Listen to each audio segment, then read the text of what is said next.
Mas falando disso de atopia, o que é um cão atópico? Então, é um cão que, como eu falei, muitas vezes ele tem uma predisposição genética, então são aquelas raças mais comuns, por exemplo, Shih Tzu, Lhasa, Bulldog, Golden.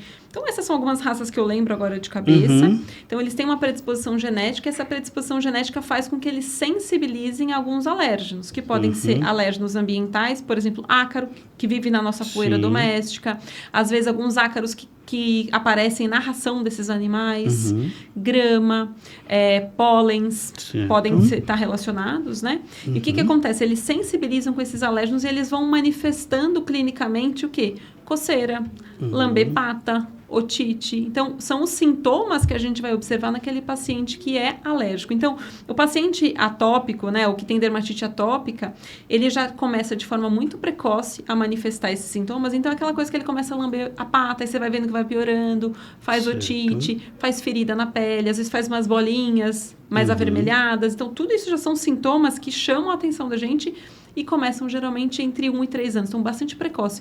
E a gente tem visto cada vez mais precoce, às vezes antes de 1 ano. Certo. E esses cães necessitam de um cuidado especial, com banhos, com medicamentos, com certeza. Alimentação. Então, a gente tem que cuidar da parte de alimentação, a gente tem que hidratar essa pele, usar um shampoo adequado. Então, não sair usando shampoo de bebê ou shampoo de pessoas mesmo, né? Então, usar um shampoo específico hipoalergênico já de forma precoce nesses animais é importante.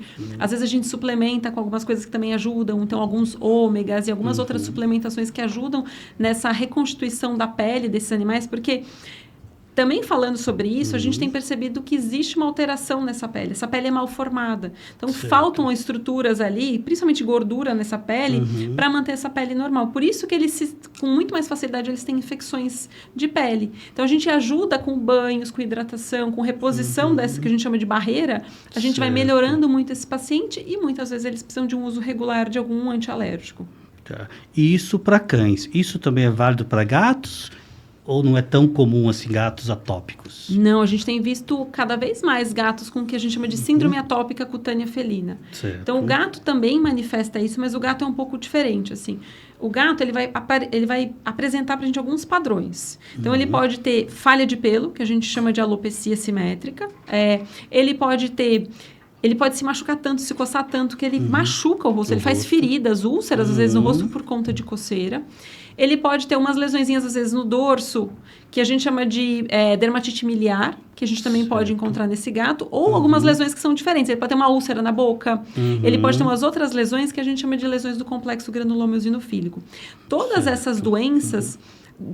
todas essas apresentações clínicas, é uma manifestação clínica, que não tem correlação com uma doença específica. Então, a gente precisa fazer diagnóstico diferencial. Então, ver se é sarna, a gente precisa ver se é uma infecção, então, se é uma infecção por fungo, ou se é um processo alérgico.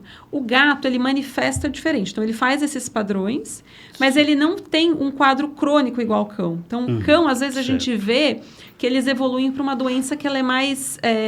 a pele fica mais espessa, ela é hiperpigmento, ela fica mais escura. O gato não faz isso. O gato, ele não tende a fazer essa cronicidade toda.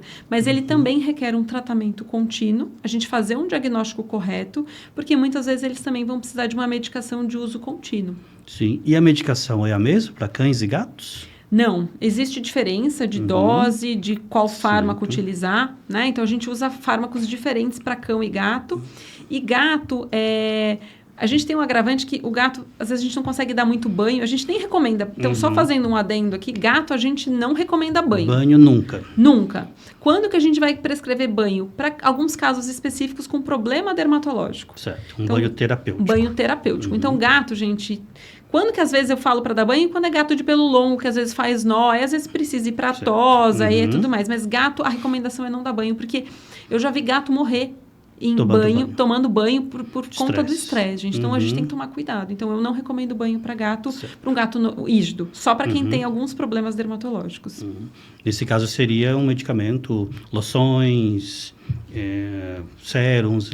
Isso, a gente pode usar coisas tópicas, mas gato a gente também evita muito coisa tópica. Porque spray pode assustar. E o gato tem a coisa de lamber, né? Ele se auto-higieniza naturalmente. Então, tomar cuidado, porque às vezes eu brinco, o tópico vira oral, né? Porque ele lambe. Então, o gato a gente evita muito. A gente tenta fazer mais tratamento sistêmico mesmo.